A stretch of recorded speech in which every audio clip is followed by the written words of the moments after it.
What is up guys? So welcome po sa panibago na namang camping adventure namin. This time nandito tayo sa Camp Surf Caliraya, dito sa may Caliraya, Cavinti, Laguna. So ang part ng video na to ay yung pagsa-set up po namin ng tent namin. So sa unang video na in-upload ko sa Facebook is yun yung pagkarating namin dito sa may Caliraya Surf Camp. So ang ginawa namin, on the way ng biyahe namin ay tumigil muna kami dun sa may palengke at namili kami ng mga sangkap para sa pag-iihaw namin sa dinner at namili na rin kami ng pang lunch namin kasi nga ang huling kain pa namin is syempre yung breakfast, no, at yung biyahe namin is nasa 4 hours mahigit ata, so nagugutom na rin kami. So ang ginawa namin, bumili muna kami ng luto. Bumili kami ng lechon manok tapos kanin at ang ginawa namin dun sa previous ko na video ay kumain muna kami bago kami nag-set up ng tent.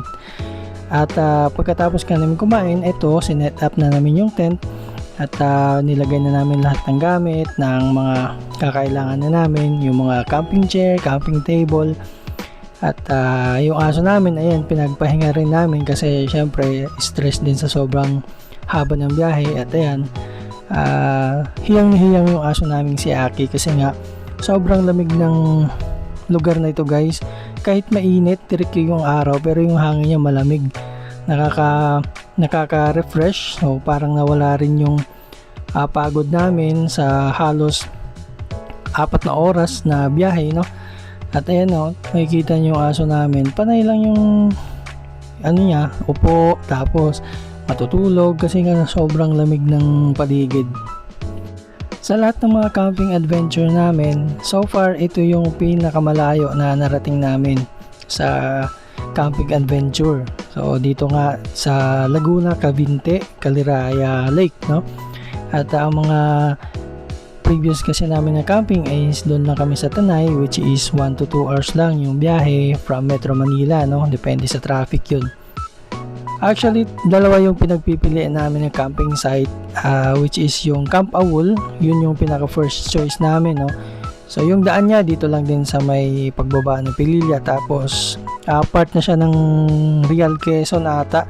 So yun yung Camp Awol yung pinaka first choice namin, kaso nag fully book na sila at hindi assured yung slot namin sa camping site, kaya ang second choice namin is itong Camp Caliraya. Pero soon sa mga susunod natin na camping is probably doon tayo sa Camp Awol, no?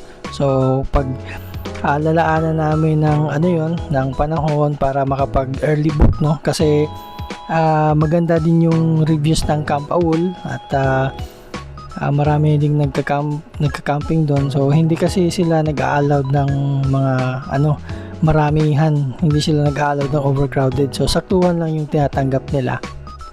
Anyway, balik tayo dito sa may Camp Surf Caliraya. So ang masasabi ko lang dito sa lugar na ito guys ay sobrang nakaka-relax, napakalamig ng hangin at hindi ka magsisisi pag dito ka pumunta. So sa mga naghahanap ng pasyalan or mapagkakampingan or mapag-relaxan, so you might consider this campsite guys. Camp Surf Caliraya, located lang ito sa may Cavinti, Laguna.